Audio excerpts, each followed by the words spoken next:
Okay, folks, here we have day 5, Space Cycles BFF. And the first thing you want to do, obviously, is start with your name. Let's write that up there. Today's date, which is the 2nd of May, and whatever class period you are in right now. And we're going to start by dumping. Here we have the sun. Our sun is the closest star to Earth, which is why we get most of our energy, almost all, we're just going to say all, energy on Earth comes from the sun. It gets its energy from nuclear reactions,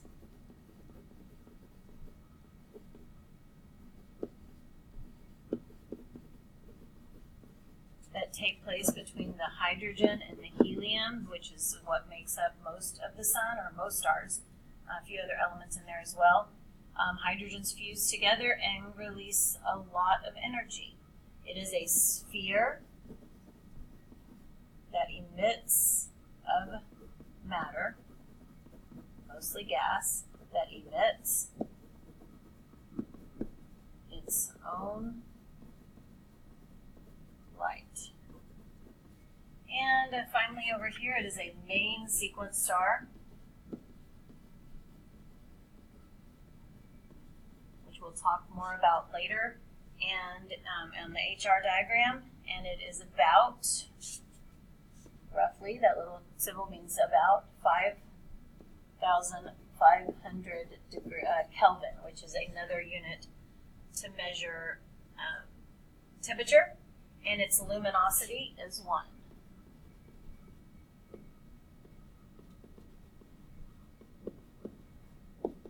Equals 1.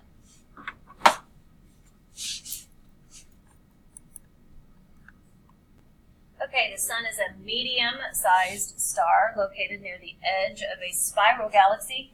So if this is the Milky Way right here, looks kind of like an octopus twirling. Our sun and our solar system are located right there on the edge of one of the arms. It is much closer to Earth than any other star, which is why we get more energy and light from it than any other star. We can't go outside at night and read or sunbathe in the light of the millions of billions of stars are out there. We only can do that with the sun. Now a little flashback to physics. What's the formula you would use to calculate the acceleration of an object? Write the entire formula. So we're looking for acceleration. So we're going to go to our trusty formula chart, and we are going to find this formula written just like that, force equals mass times acceleration. We then will have already drawn our triangle because we dumped on our formula chart before we even started doing anything else. And the M and the A have to go next to each other because they are next to each other in the formula, so the F must go on top. We cover up that A to find out what the formula we use, and it would be A equals F divided by M. And the units for acceleration are listed always and going to be in meters per second squared. So if you see that little square on the seconds, you know that what you're dealing with is acceleration. Okay, why does the Earth get more energy from the sun than from all other stars in the universe combined? Why do we get more energy than all other stars? Well, it is not much larger. In fact, it's a medium-sized star, so it is not bigger than a lot of stars, definitely not. The sun is much hotter. Again, it's a yellow star, which is right in the middle of that temperature spectrum. Remember, blue is the hottest, red is the coolest, so it's not one of the hottest stars. It is more dense. Density would have nothing to do with giving us energy, so that's definitely not the answer. It is much closer to us than other stars. That's the only reason we get most of our energy from the sun. Okay, now we're going to dump on the moon. Here we've got the moon takes 29.5 days to go around the Earth, giving us our 8 phases of the moon. The 8 phases include 2 waxing phases and 2 waning phases. Waxing means the light is on the right, and it is a growing moon. Every night it will get bigger. The part of the light we see will get bigger. And waning means it's shrinking, so it's the lights on the left, and every night the amount of light we see will get less. And then over here we have gibbous and crescent. So we have waxing gibbous, waning gibbous, waxing crescent, and waning crescent. Gibbous simply means that more than half of the moon is lit. So it's going to be that like that Gibby belly from iCarly. It's going to be kind of a full but not completely full moon. And then of course we've got the crescent, which is less than half lit. It kind of looks like a banana or a toenail or a crescent roll. It's kind of in that shape that's less than half lit. Then of course the new and the full moon, which you guys hopefully know. Anytime you have a moon phase question when you're dumping, you start with the new moon. And the new moon's always located between the sun and the earth, and you go counterclockwise. Down here in the box, the phases of the moon are caused by the reflection of the sun as the moon revolves around the earth. And then a little flashback to some potential kinetic energy. Where is the potential energy the greatest and the kinetic energy the least on a swing? Well, potential energy is going to be the greatest at the highest point, because potential energy comes from how high off the ground or how stretched, how much energy is stored. The higher you are, you're going to have more stored energy. Kinetic energy is going to be wherever, on the least kinetic energy is going to be where you are slowest, because kinetic energy is based on speed. The faster you're going, the more kinetic energy you have. So if we're looking for the least amount of kinetic energy, then we're going to look for the slowest or even where we're stopped. Well, in a swing, we've all been on a swing before. You swing up, you rise up. At some point, you're going to stop and start swinging back down. So at that very peak point where you're the highest off the ground that you go and you're stopped, that is where your potential energy is the highest and your kinetic energy is the lowest. All right, so where would the sun in this model be and how do we know? Well, the sun would be right over here in position 1. We know this because the light is on this side of the moon right here, which means the light has to be coming this way to hit the surface of the moon and light it up. Also, you can see the earth is lit up on that side as well. So now let's start dumping on here. We've got, we're going to shade in our moons over here. We know the new moon is completely dark, and it's the one that's between the sun and the earth. So this right here is our new moon. Let's shade it in completely. And we're going to start going counterclockwise this direction and shade in. We're going to start with our waxing crescent. There's going to be a little sliver of light showing, so we've shaded this in. Right here, the next one is going to be our quarter moon, and the light's on the right. So we colored in the left side of the moon to show that the light is showing only on the right. And then, of course, we've got our gibbous, our waxing gibbous, which is the position number 4. We shade in just a little bit to the left. Number 5, we're to our full moon. We don't have to shade in anything. It's completely lit up for us. And then we're going to start shrinking. So we're going to start shrinking, and our light's going to be on our left this time. We're going to have our waning gibbous, our third quarter right here. We're going to color in half, and then, of course, color in almost all of it, leaving just a little sliver on the left for your waning crescent.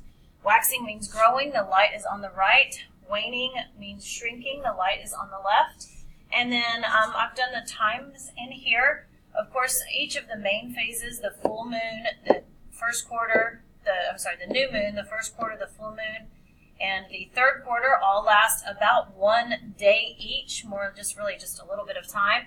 And the rest of the time, the moon is either waxing or waning. It takes about 7 to 8 days to go from from a new moon all the way to a quarter. So this waxing crescent phase lasts about 7 to 8 days. Same thing with the waxing gibbous. It's going to be gibbosing all the way for about 7 to 8 days, about a week until it gets to the full moon. Another 7 to 8 days during the waning gibbous phase until it gets to that third quarter or last quarter. And then finally another 7 to 8 days to go from your third quarter all the way back to your new moon. And then over here on the right, I have them labeled. We start with the new moon at position 1, the waxing crescent, first quarter waxing gibbous, full moon, waning gibbous, third or last quarter, and waning crescent. Okay, practice. The moon reflects different amounts of sunlight onto Earth at different times. This reflected sunlight is commonly called moonlight. The graph below shows the intensity of moonlight at different times in a lunar cycle. This graph over here. So the intensity of the light, as the intensity gets bigger, obviously you're seeing more moon, and then it starts to shrink. So this is when the moon is growing. It's getting bigger, so it's the waxing phase. This very peak right here where you can see the highest intensity is going to be your full moon. And then, of course, it's going to be getting less and less, so it's going to be waning. We know that waning is, the light is on the left, so we can come over here, and we can go ahead and eliminate two of our answers because the light is not on the left in those two pictures, so now we're between C and D. So let's look at where that location is. That location is about halfway between the full and the new, so it's going to be close to probably a quarter moon, which is going to be half the moon on the left side lit up, and so it's going to look something like that. In between C and D, the one that looks closest to that is definitely C. D would be more of a crescent. D would be located somewhere closer to the new moon when it's almost completely done. Okay, here we have another practice problem. Some students used records from the U.S. Naval Observatory to make the table below of the percent of moon that was visible each night in January 2011. Based on these data, what part of the lunar cycle occurred between the 5th and the 7th? So the 5th and the 7th, let's see. We've got 1%, 3%, and 8%. So it's going to be just a sliver, a very small part of the moon being lit. And if we continued on, you notice that more in the moon, more of the moon is visible until we get here, which will obviously be the full moon. So backtracking, before a full moon, you've got your waxing moon. So this is obviously a waxing moon, which means we can go ahead and get rid of G. We can actually get rid of H, and we can get rid of J. The best answer is going to be F. The waxing moon is when about anything from 1% all the way up to a waxing crescent, all the way up to 49%. Once you reach 49%, like we did right about here, that would be the quarter moon. And then, of course, this is the full moon right here at 100% lit up. In just a minute, you're going to be doing a section of this on your own without any guidance, so you really need to pay attention to this part. Here we have several descriptions of star, nebula, and galaxy, and we are going to identify them using these keywords. So nebula, you're going to always want to look for dust and gas. Those are keywords in nebula. And I'm going to just skip down to the next nebula. Again, we've got cloud, dust, and gas. The nebula down here, of course, cloud, dust, and gas. And then the final nebula down here, we've got cloud of gas and dust. So cloud, gas, dust are the keywords there looking for a definition of nebula. Now let's look at galaxy. Galaxy, it's going to be stars. Notice that's plural, stars. Down here in the galaxy, we've got system of stars, billions of stars. I missed that one earlier. And then star here, of course, galaxy here, of course, millions of stars, coherent system, a system of stars. And that's all of our galaxies. And then let's finally look at the star definitions. Fixed luminous point. Luminous is a big word. It means lit up or light. Like the sun. Well, we know the sun is a star. And then, of course, we've got star right here. It's an object in the sky that sends out its own light generated by nuclear reactions. And finally, star here, we have generating light, its own gravity, nuclear reactions, gas. So those are all key words that we find in those definitions. Okay, folks, this is the part you're going to do on your own. You are going to take a minute, pause the video, write a definition for each of these. We just went over some key terms that need to be in your definition. And then again, you can write those key terms here and match it. And of course, we've got the images over here in this last column for you to take a look at. And here we're going to classify the following galaxies. Of course, this first one, it just looks like a blob. So this one is going to be your irregular galaxy. There's no distinct shape at all.